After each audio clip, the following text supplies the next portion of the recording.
একই অবাক কাণ্ড, প্রেমের টানে ফেনীতে এসে বিয়ের পিড়িতে বসেছেন মার্কিন নারী। বর কনের বয়সের ব্যবধান 30-এর বেশি। ফেসবুকে পরিচয়ের পর বন্ধুত্ব, তারপর তা গড়ায় প্রেমের সম্পর্ক। প্রেমিক বয়সে 30 বছরেরও ছোট হলেও বিয়ে করার সিদ্ধান্ত নেন 50 এক মার্কিন নাগরিক। শেষ পর্যন্ত প্রেমের টানে ফেনীর সোনাগাজী উপজেলায় এসে প্রেমিক জামশেদ আলম রাজুকে বিয়ে করেন যুক্তরাষ্ট্রের ভার্জিনিয়া শহরের বাসিন্দা সেন্ডোরা ব্রুকস। সোমবার বিকেলে ফেনীর একটি অভিজাত রেস্তোরাঁয় 55 বছর বয়সী সেনেন্ডার সঙ্গে 25 বছর বয়সী জামশেদের বিয়ে হয়। এই ঘটনায় এলাকায় ব্যাপক চাঞ্চল্য তৈরি হয়েছে।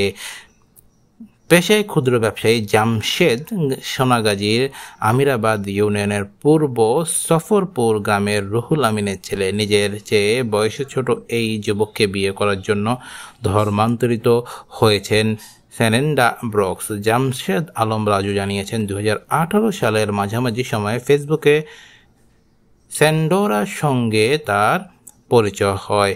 প্রথমে তার বন্ধুত্ব ছিল, ধীরে ধীরে প্রেমের সম্পর্ক গড়ায় এই বন্ধুত্ব। এক পর্যায়ে দুজন বিয়ে করার সিদ্ধান্ত নেন। এরই পরিপ্রেক্ষিতে 2রা জুন সেন্ডোরা যুক্তরাষ্ট্র থেকে বাংলাদেশে চলে আসে। বাংলাদেশে এসে সেন্ডোরা খ্রিস্টান ধর্ম ত্যাগ করে ইসলাম ধর্ম গ্রহণ করেন। মুসলিম হওয়ার পর সেন্ডোরার নাম হয়েছে লামিয়া। পরে সোমবার রাজু ও সেন্ডোরা ফেনীর জুডিশিয়াল ম্যাজিস্ট্রেট অপরাজিতা দাসের আদালতে হাজির হয়ে হলফনামা দিলে তিনি তা মঞ্জুর করেন। পরে ইসলাম ধর্মের রীতি অনুযায়ী তাদের বিয়ে হয়। রাজু বলেছিলেন, সেন্ডোরা আমাকে ভালোবেসে বাংলাদেশে এসেছে। সে আমার জন্য তার ধর্ম ত্যাগ করেছে।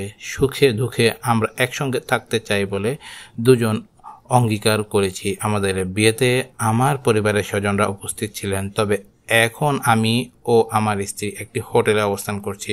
পরিস্থিতি কিছুটা স্বাভাবিক হলে স্ত্রীকে নিয়ে আমি বাড়িতে যাব।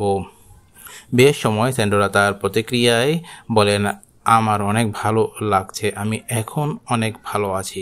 এদিকে বিদেশি বধূকে দেখতে রাজুর বাড়িতে ভিড় জমাচ্ছে স্থানীয়রা। তবে নববধূর বাড়িতে না যাওয়ায় হতাশ হয়ে ফিরে যাচ্ছেন অনেকেই। যুক্তরাষ্ট্রের নারীকে বিয়ের বিষয়ে জানতে চাইলে সোনাগাজী মডেল থানার ওসি সুদীপ রায় পলাশ বলেছেন, স্থানীয় সাংবাদিকদের কাছে এমন কথা শুনেছি, তবে ওই নারী সোমবার রাত পর্যন্ত আমার থানা এলাকায় আসেননি। তিনি ফেনীতে একটি হোটেলে উঠেছেন বলে জানতে পেরেছি।